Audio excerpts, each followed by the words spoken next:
எல்லார் மனசுல இருக்கிற ஒரு கேள்வி, எப்படி அன்பா அமைதியா கோவப்படாம உற்சாகத்தோட எப்பவுமே இருக்கணுங்கிறது.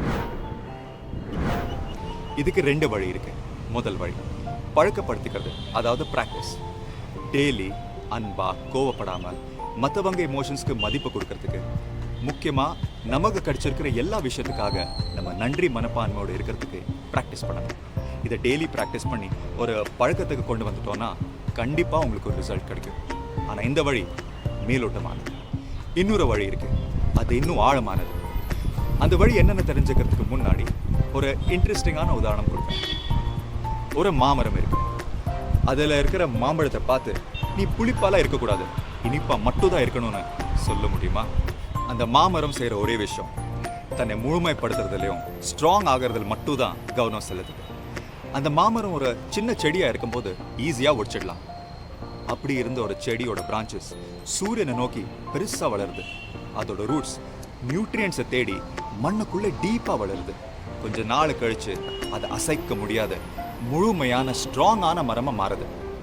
இந்த மாதிரி மரத்துலேருந்து வர மாம்பழம் இயற்கையாகவே இனிப்பாக இருக்கும்.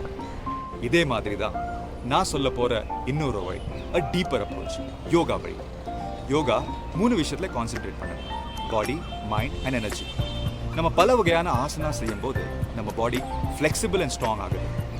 முதுகு தண்டு பாடியோட ஆக்சஸ். உங்களுக்கு ஒரு விஷயம் தெரியுமா? நம்ம முதுகு தண்டு கரெக்டான அலைன்மெண்ட்க்கு வரும்போது நம்ம லைஃப் எக்ஸ்பீரியன்ஸ் பண்ண விதமே மாறுது. ப்ரீதிங் எக்ஸசைசஸ் ஆர் கிரியாஸ் ரெகுலராக செய்யும் போது நம்ம பாடியில் இருக்கிற பிராணா ஒரு லைஃப் எனர்ஜிஸ் உச்சத்துக்கு கொண்டு வருது. அடுத்து நம்ம மைண்ட்.